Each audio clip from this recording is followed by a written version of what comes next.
Pre, wala yung problema ko pre. Ano yung pre? Si Katniel, Oh, Catherine, tsaka Daniel. sino yun? Iwalay na pare. Wala yung problema ng bansa natin.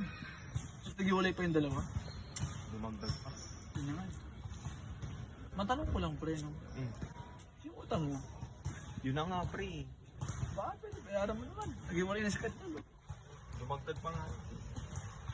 5K yung 2 gives mo eh. 5K, 2.5 lang binayad mo. May 2.5 pa eh.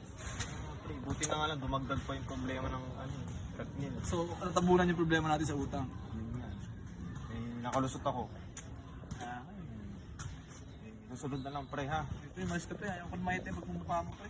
Nag-iwalay na yung Katniel eh. Yung utang mo. Hindi ko pa rin binabayaan. Malis ka pre, malis ka na! Ano mo paliwanag? Malis ka na. Kat!